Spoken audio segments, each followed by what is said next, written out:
Similarly to Cyan, I pretty much only have a single issue with little Johnny.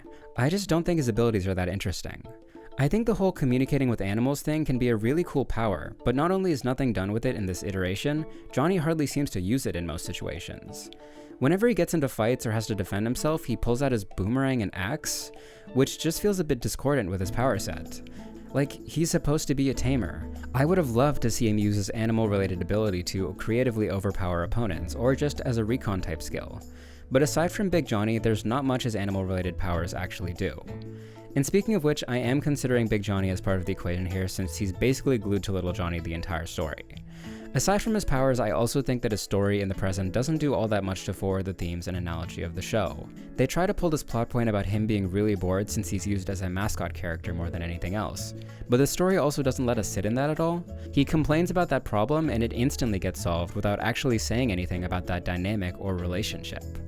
Neither this nor his powers are deal breakers for me in any way. They're not even necessarily bad, but they are definitely worse and less thought out than they could be, which are the only things holding Johnny back.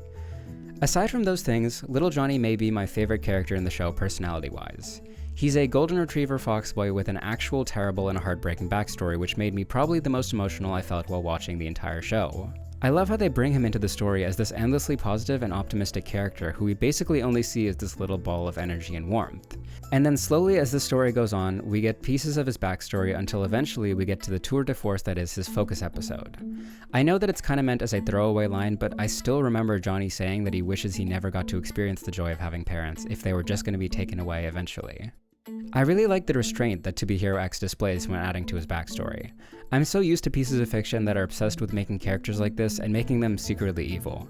They present as being all nice and happy, and then slowly but surely they stab you in the back out of nowhere. I was honestly expecting them to do something similar with Johnny and for him to have a secret mission that would make him betray his friends.